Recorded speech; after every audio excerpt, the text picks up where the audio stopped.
Hello and welcome. It's Susan, and this is the Treasure Chest of You Day, like every day.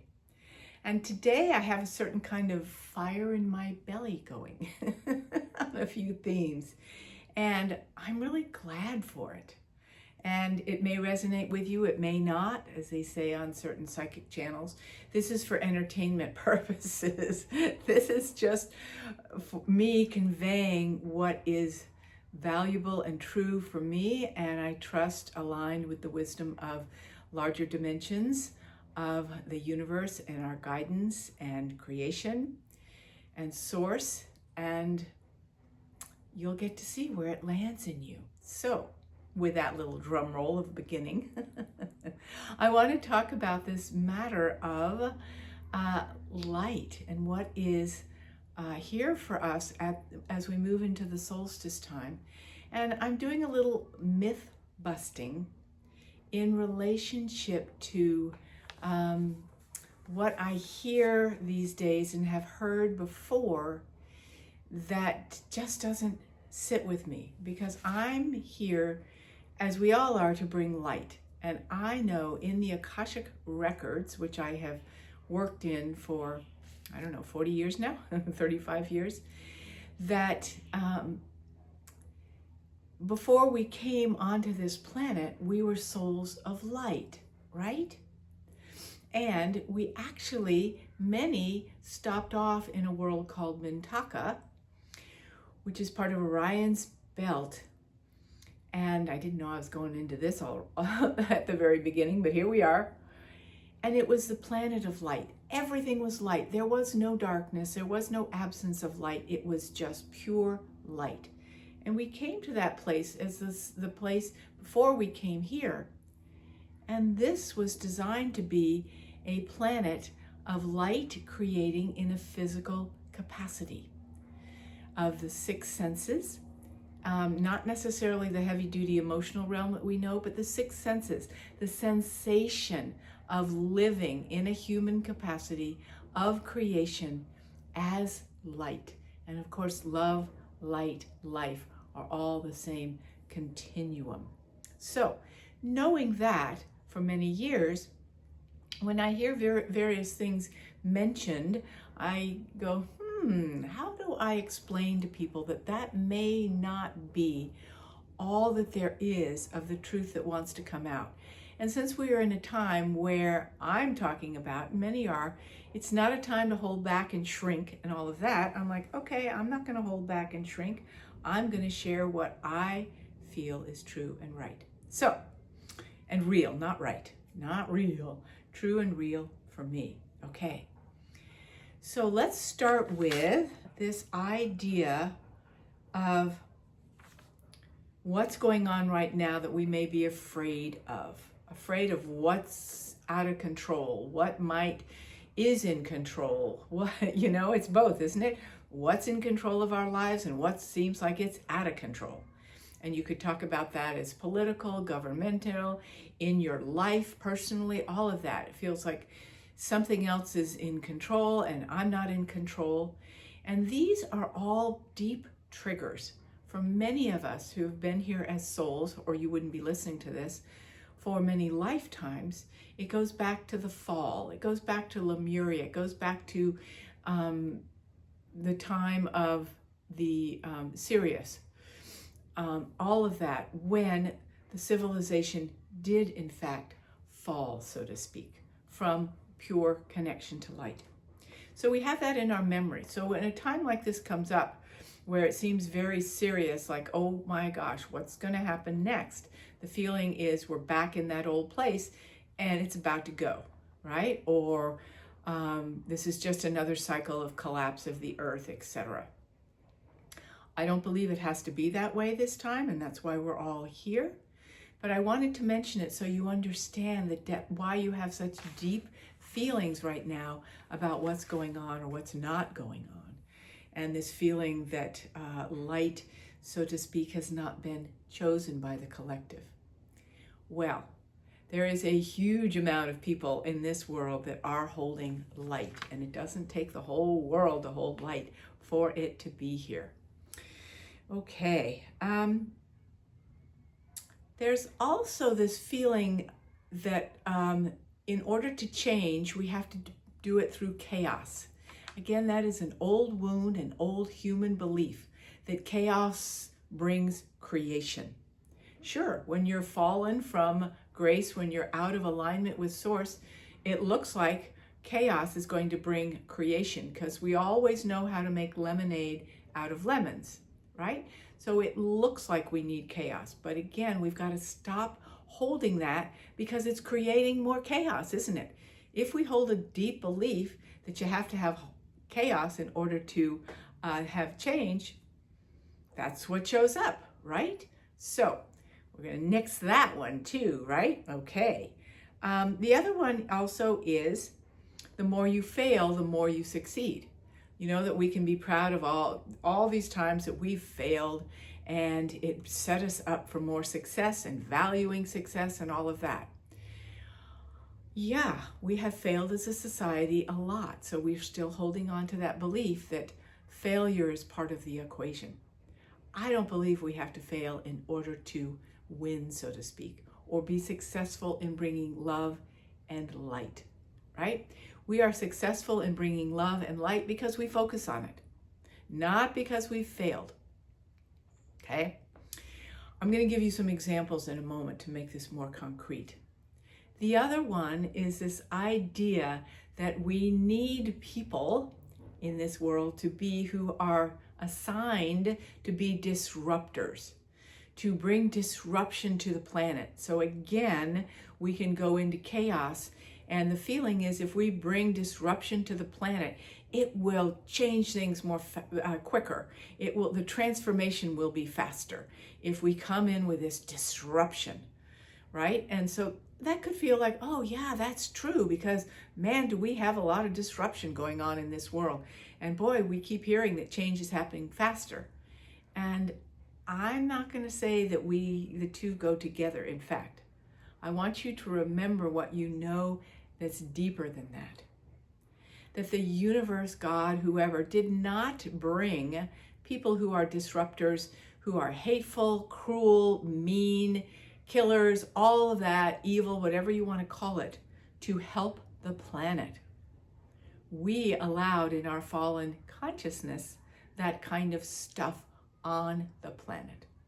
Our fear and all sorts of things that I don't want to go into right now, created these ideas that disruption is part of human life, and that we have to suffer, and we have to have karma, and all these horrible things need to happen to wake us up. I know it's not that way. When you go back to the times that things were not so great for you, maybe at the beginning of your awakening, maybe a few times this year when you were in a little piece of hell, I've been to those places before. It's not being in the hell that woke me up. It was finding the light at the end of the tunnel of the hell, the light that was still there, that gave me what I needed to move to the next level. Learning again how to make lemonade out of lemons, going for the light. So when you woke up the first time, or we're always waking up to more of ourselves and more of our connection. When you first did that, yes, you could say I was on the floor and I was done with my life and everything was horrible and worst case scenario, or I had a near-death experience. People who have near-death experiences say it was the light that they saw that made them go, I want to live, right? When you're in a lot of pain, emotional, physical pain, or when you are in that awakening process, if there was no one around that had light in them, what could you shift out of? To shift out of something, you have to have something you move towards, correct? That you want. So the value is those of us who hold light are shining this North Star, this lighthouse, this beautiful place of light for people to go, that's what I want. I am done with suffering. I am done with allowing other people to be in charge of my light. I'm going to be the president of my own light, my own life. I am going to be in command of my life. And we have learned all about sovereignty in the last few years, haven't we? So that we could stand up as light and not feel that, oh, transformation is because of the disruptors and the evil people. Remember that you know that it is the light that is increasing the transformation process and speeding it up. It's the light that is speeding the transformation up. Those kicking and screaming against light having its way on the planet. And when we talk about things like democracy, we're talking about sovereignty in oneness. We're talking about individual shine in the feeling of the overlap of all that is.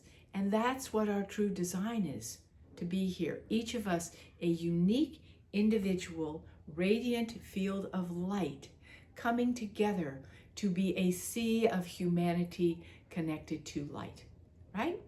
So remember that to focus on the light, not the stuff that's falling away, especially now. We know this, but it's time to bring it forward. So let me give you a few examples, okay? So my life, I've had some hellish lifetimes. I've had some really hard times in this lifetime that were challenging, right? So for instance, when I was going through a divorce because my husband chose somebody else, went off with somebody else, all that kind of stuff. Was it the pain of that brought me to another level? No, it was people around me that inspired me and uplifted me, and that I listened to, who do I want to be now versus, oh my gosh, this disruption is giving me what I need. It's like saying, oh, betrayal is what gives me what I need. It's not. It was the way through, the light that shone and said, this is who you are, this is what you're here for, and you're taking the next step in that, and the rest just falls away, and the importance of the betrayal or the whatever was going on fell away, right? And I found that as I've gone along, it's hard for me when I talk in interviews when they say, well, what got you into this? Was it something dramatic? It's like, no. In this lifetime, I just woke up at a certain point. I was a cheerleader in high school. I decided I loved cheering people on and I wanted to do energy work. I wanted to do that. Did I have to fall on the floor and almost die to do? No, I didn't have to. And I've talked with many people over the many years that I've worked with clients that did not have to have a near-death experience in order to come into who they are. It's an emerging process, like a flower coming forward. Okay. Great. And it has nothing to do with the more you suffer, the greater you are to this planet either. We are done with feeling that we need to suffer as martyrs, victims, and a way to bring more light, right? So, many stories I could tell, but I want you to just contemplate this idea for yourself.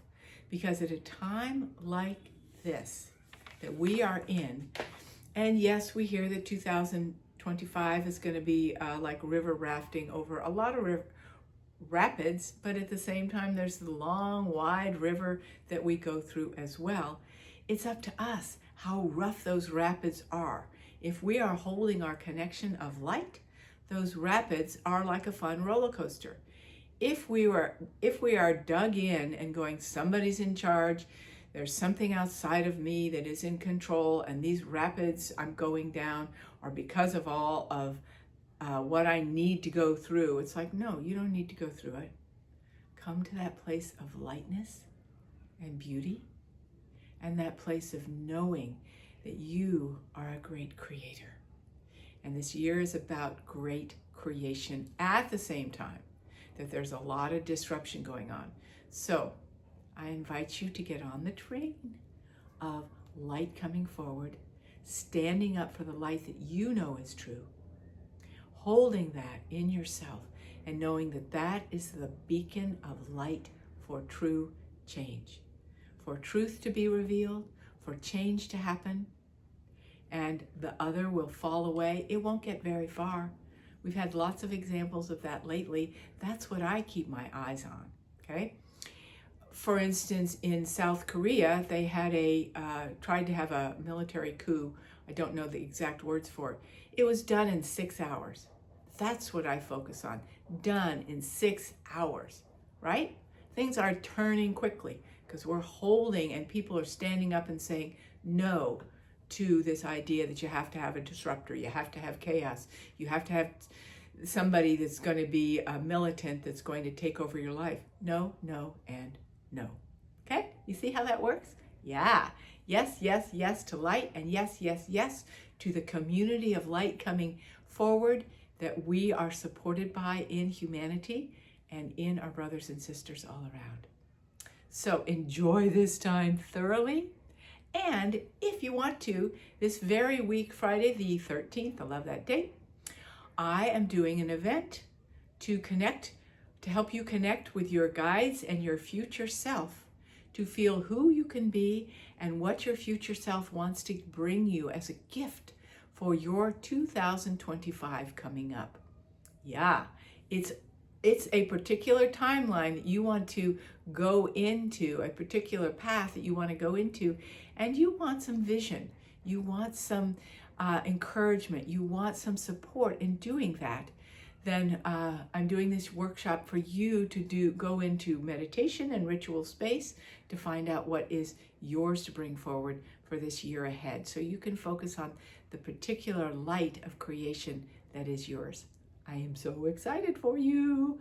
Please join us, and I've put something in the link below, soulmastery.net. Go right there and you'll see everything about it.